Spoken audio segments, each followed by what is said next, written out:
Welcome to Athens Politics Nerd. Today I've got an interview with Matt Pulver, a UGA librarian and flagpole contributor who's running for the ACC Commission in District 5.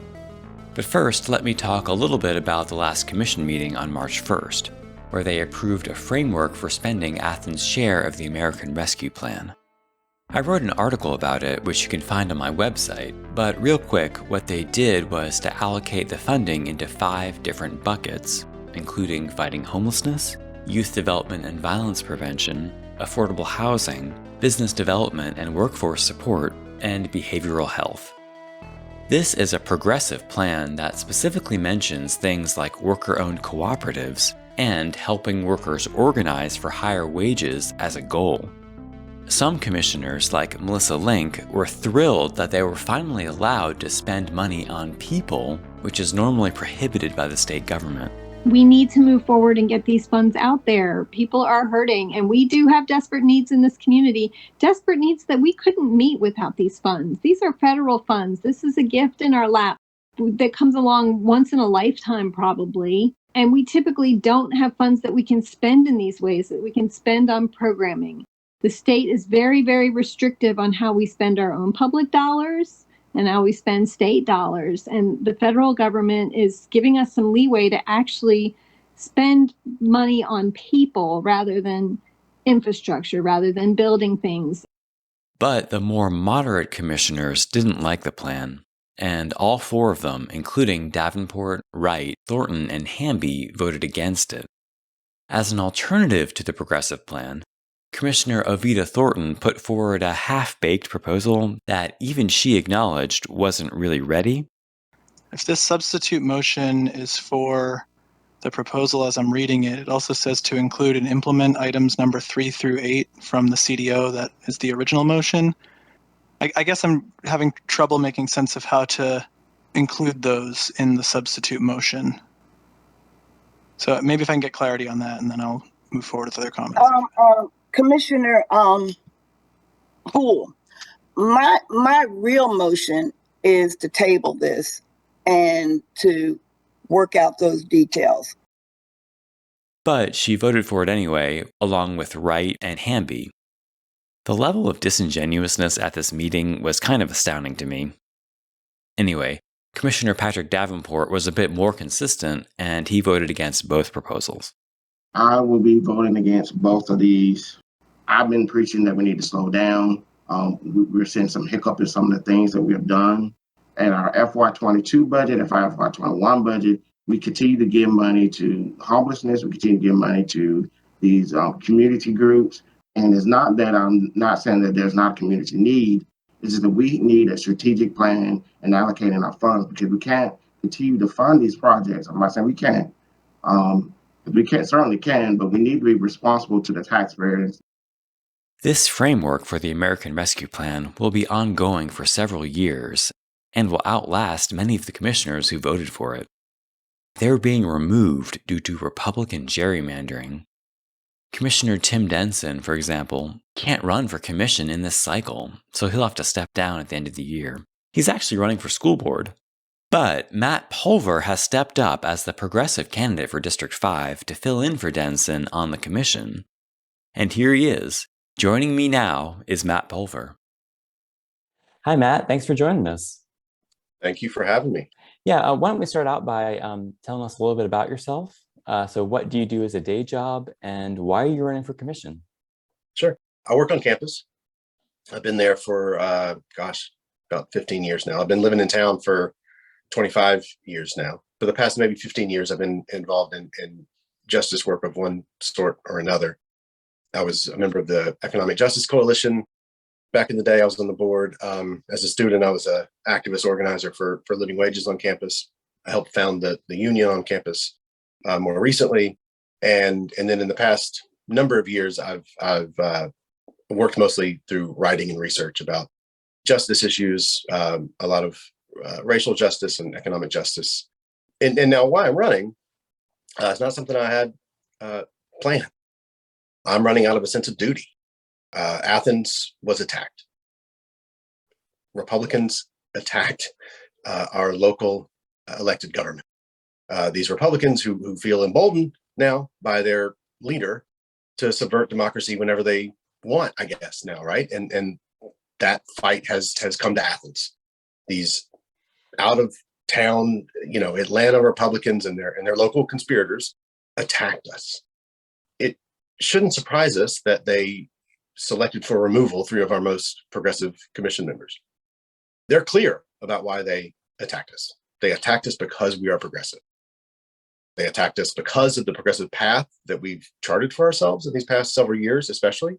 Really exciting things, I think, that we've embarked on, a new path for Athens, a progressive path toward a progressive future. And they're hell-bent on tearing it apart.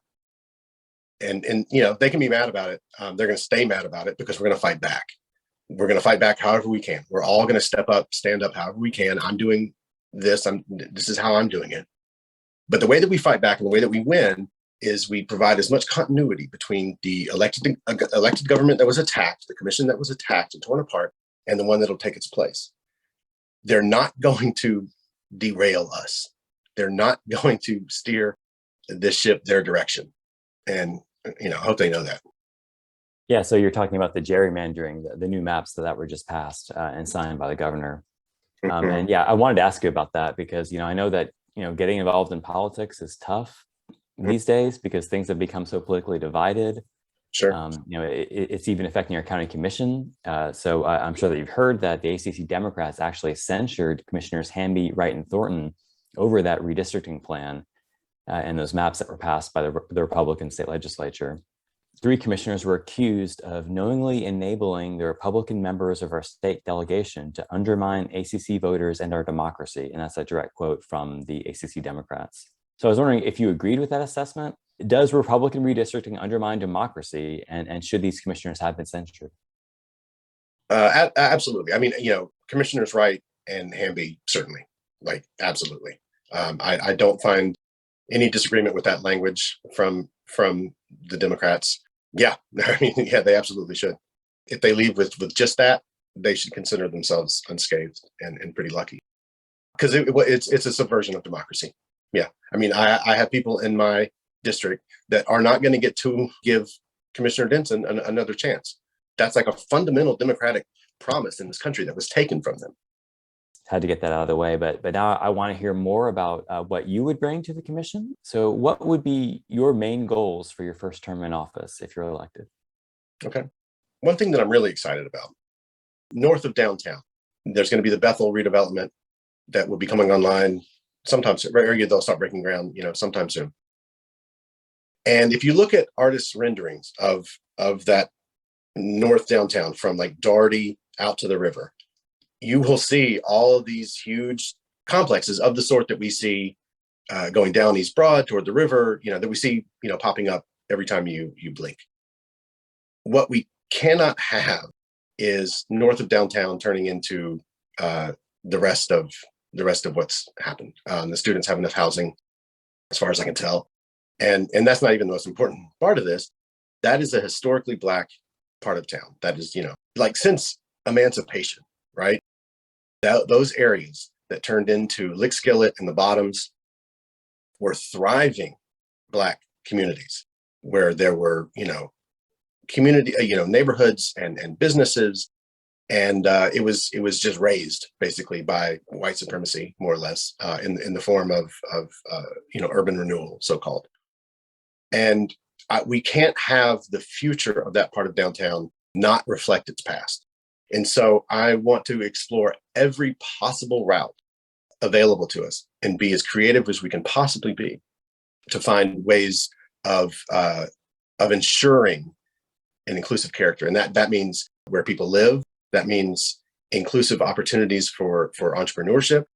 They're really exciting models for incubators for like micro retail or even very small micro manufacturing, shared kitchens. There's a lot of stuff we can do in that part of town to be maximally inclusive. And I really do think it would be like a crime to not do that and to have that last bit of the area around downtown just look like the rest of everything that's happened. we can't have that be the case. And this is the cool part. Unlike most of the rest of those parts of downtown that I refer to, we own like a good part of that, like all the way out to the charm facility. There is so much that we own, and that gives us a free hand to do a lot. I think it's a really, really exciting opportunity for a almost a sort of reparational approach to development. And so, I think we should be able to do what we want. And I think we should get really creative about the newest sort of innovative models for how you include, because we've done enough exclusion over the last 200 years. I think I almost heard that you were saying that the current plans are something like urban renewal. Is that accurate? Like, how do you feel about the current plans? The only thing that's really planned is the Bethel project. And that, from what I've seen, it looks good. There's absolute like right of return. Everybody who lived in Bethel can come back. Mixed income, mixed use. It looks. I don't have much complaint with what I see. Now, cross our fingers, because over our history in this town and across the country, sometimes those best intentions end up really making a mess. I don't want to be. I'm not out here being like a full-throated cheerleader for it, but it looks good. No, the thing that I'm talking about is, and granted, this is just like an architectural firm's like rendering of the area around the new Bethel. Sort of, I got it. Yeah, if you're sort of elevated above Doherty, maybe you're somewhere around City Hall, and you're looking back toward the river. What you see in this image is just like all of these big buildings. I mean, like there's the little Linden house sitting there, like the little house in the movie Up, and that row of townhouses is going. Like the optimists for this venture, the most optimistic people envision, and they say this, and there's nothing wrong with this, but they say that it will be a continuous, like downtown will no longer sort of end. It will be, downtown will extend at least to the tracks, if not to the river. I think it's just really exciting what's available to us there. Is there anything else on your platform that you'd like to highlight? Sure. Yeah, I want to sort of join the burgeoning pro-labor wing of the commission. I'd like to, work with people in the community to finally do whatever I can in the capacity as commissioner to facilitate a worker center, a dedicated place for people to organize, at the workplace, wherever that would be. I've been here, like I said, I've been here for 25 years, and I've been part of these conversations about poverty in Athens, income inequality more broadly, but poverty especially. And, we don't really make a dent in it. And I think that's partly because we don't look the problem like square in the face and describe it accurately to ourselves and each other. And so we don't, can't find a path out of it. But I also think organizing is central to that. It's one of the pieces that we'll have to pursue, because we can't have 40% of Athens children experiencing poverty anymore. I mean, come on. I mean, we're decades into a crisis, and we have to start finding more creative paths away from this. Otherwise, we're just going to resign ourselves to a structural problem. That the production, sort of our industry, the production of 40,000 students or however many graduates. That's Athens industry, right? We've somehow become convinced that like it's necessary to have 1 in 3 of us living in poverty, in the work of producing these students, and these students who, by and large, who are are wealthy. If we don't watch out, we will have effectively just resigned ourselves to having sort of a permanent underclass of people here who do the work to facilitate the production of upwardly mobile graduates, and that has to stop, right? I mean, there's too much misery in a place with a 30 some odd percent poverty rate or whatever it is at this point. Child poverty, I mean, makes you heartbreaking. You're like, what are we doing? We're smart people. We can figure this out, right? But what that means is we're going to have to find some new ways. Providing places for organizing is one of the pieces toward an eventual solution. So as you know, the commission has gotten some criticism for spending too much money on social programs like the official homeless camp and the eviction prevention program that they put in place last year. While, of course, I don't agree with those criticisms, they are right in a sense that pursuing social justice does cost money, and we still have to balance the county's budget. Although we've been given some wiggle room lately with things like the American Rescue Plan and the federal infrastructure bill. But long term, I'm wondering how you will propose funding your spending priorities, because we're not getting an American Rescue Plan every year. Yeah, we are in a good place. I mean, ARPA, Rescue Plan money has filled our coffers, and yeah, it won't always be there. But putting a roof over our fellow Athenians' heads, I don't know. I mean, find me a religion that doesn't say you should do that. Find me any ethical code, moral code that says that's not your duty as a human. Yeah, no, that's what we do as good people. We've done plenty for those higher up the income and wealth spectrum. We've done beautiful things here in this city, and they've cost many times more than providing a shelter for people who need it. So I don't have any problem going forward with a just treatment of our fellow Athenians. Would you be open to raising property taxes if it would help some of these programs to reduce poverty, for example? I'd have to study that. I mean, I know that we reduced property taxes. When was that? A couple years ago? I'm certainly not. I'm not opposed to raising taxes, but that's not something that I'm looking to think about now, because I mean, it would have to be presented to me as an either or. Like, it's the only way to do it, and we're not at that place right now. What we've been able to do for the unhoused is from ARPA money. I don't foresee a situation in the near future, at least, where we need to be talking about raising taxes. Now, that said, I don't know how creative we can get with SPLOST stuff, because I mean, that is a tax that we regularly, annually, essentially choose to re-up. And if we're going to keep doing that, the one thing we might consider is we've built lots of nice things with SPLOST money, and I think we could consider in the future shifting some of those priorities to things like what you're talking about, and that would obviate any need for a property tax increase. Right. And then some people say that SPLOST is regressive, so we shouldn't really be using that. What's your take on that? Is SPLOST something you would support, generally speaking, or? That's tough. No, because it is.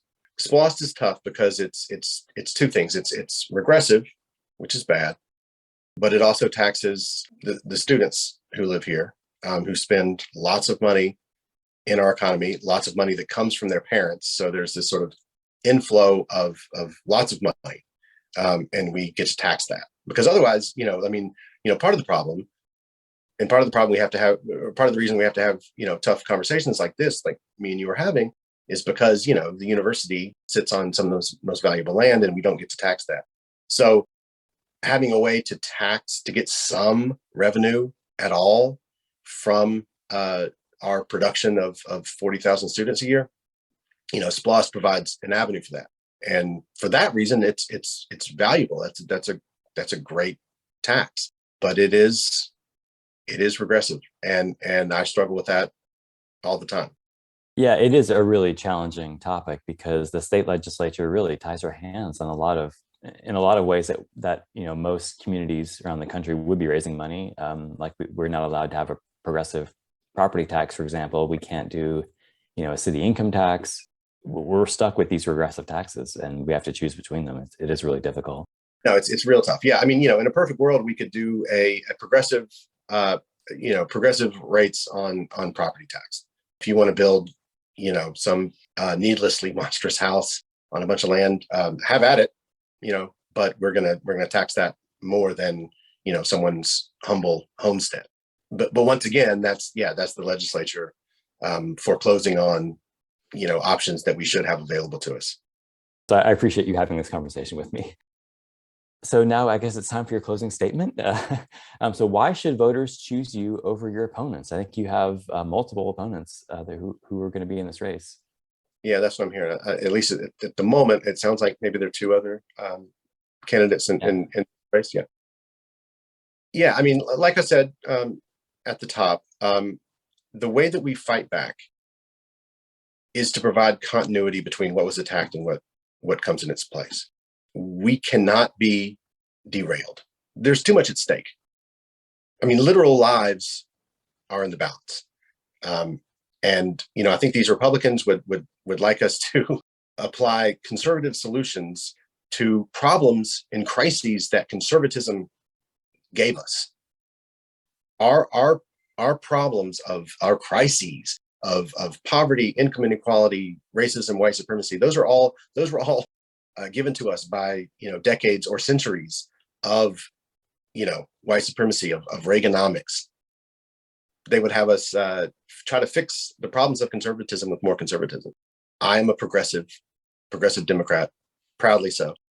And the only way that we fight back and win is to stay the course. And we'll see the Republicans in 10 years when they want to try to gerrymander again.